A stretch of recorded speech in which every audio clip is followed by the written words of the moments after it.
Maksudnya 5 pertanyaan? Satu aja Pak Ustadz. Assalamualaikum Pak Ustadz. Assalamualaikum. Saya kan termasuk anak muda mungkin yang banyak dosanya nih Pak Ustadz. Saya simpel aja pertanyaannya. Gimana sih caranya kita tahu ciri-ciri orang yang diampuni dosa-dosanya Pak Ustadz? Terima kasih. Bagus. Buka Quran surah keempat An-Nisa ayat ke-17. Allah sampaikan di situ sampai 18 ya. Innamat taubatu 'alallahi lilladzina ya'maluna su'an bijahalatin thumma yatubuna min qarib. Ciri pertama kata Allah, orang-orang yang berpotensi diampuni dosanya saat dia bertobat itu pertama dia menyelenggarakan tobatnya.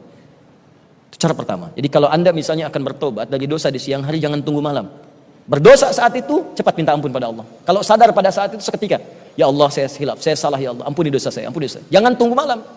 Saya pengen sekalian tahajud biar khusyuk. Anda menunggu malam, maut datang di waktu asar menjemput Anda. Ini kalimat yang pertama.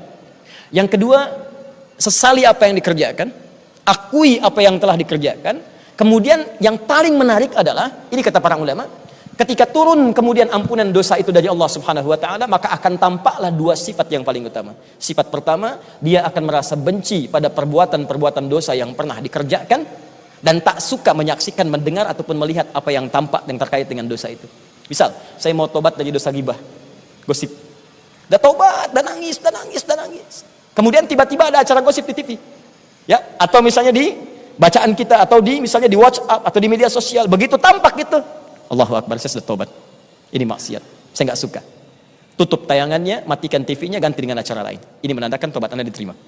Yang kedua, orang yang diterima tobatnya akan diganti oleh Allah kebiasaan amal salahnya menjadi amal soleh.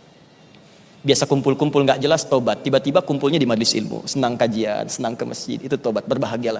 Jika dalam keadaan tobat saja Anda wafat, maka kata Allah diterima tobatnya, berpeluang masuk surga. Dalil Al-Quran surah keempat ayat 100. Wa may yakhruj min baitihi muhajiran ila Allahi wa rasulih tsumma yudrikul maut. Kalau ada orang pengen tobat berubah karena Allah dan Rasul, tiba-tiba belum selesai masa perbaikannya, wafat di tengah jalan. Wafat, astagfirullah, saya salah ya Allah.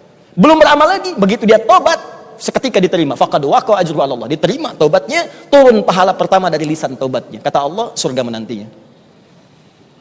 Insyaallah. Semoga kita dimasukkan dalam golongan-golongan demikian. Ya. Baik, jadi teman-teman sekalian dan pemirsa dimanapun Anda berada, Ramadan yang sekarang tengah kita awali bukan sekedar waktu untuk berpuasa dalam arti menahan lapar dan haus saja. Tapi Ramadan memberikan isyarat anugerah terindah dari Allah untuk mengampuni semua dosa-dosa yang pernah kita kerjakan selama hidup. Jujurlah tanyakan pada diri Anda, tidak ada manusia yang sempurna. Hati kecil kita mengatakan tak layak diri kita masuk surga karena dosa banyak sekali dikoleksi dalam kehidupan. Tapi saking mulianya dan sayangnya Allah kepada kita, dianugerahkan Ramadan untuk menggugurkan dosa-dosa kita siang dan malam. Jika sampai Ramadan tahun ini Anda belum mampu bertobat, maka dengan cara apa lagi Allah pasti mengampuni dosa kita dan memasukkan kita ke surga. Jika Anda belum mampu berlomba dengan orang soleh meningkatkan ketaatan, maka berlombalah dengan para pendosa untuk bertobat di hadapan Allah Subhanahu wa taala. Allahumma taqabbal minna innaka antas sami'ul alim wa tub 'alaina innaka antat tawwabur rahim. Allahumma ya rahman ya rahim, ya ghafir ya ghaffar ya ghafur. Allahumma i'tarafna anna dhunubana katsira walakinna syahidna anna rahmataka awsa'. Allahumma arhamna ya Allah birahmatika an taghfir lana dhunubana. Ya Allah, kami mengakui, kami menyadari dosa kami begitu melimpah. Kotor hati kami ya Allah, perbuatan buruk kami begitu banyak. Tapi kami pun menyaksikan dengan janjimu bahwa rahmatmu begitu luas, lebih luas dibandingkan dengan ancamanmu. Maka mohon ya Allah di awal Ramadan ini, turunkan ya Allah makna-makna Ramadan untuk mengampuni dosa-dosa kami.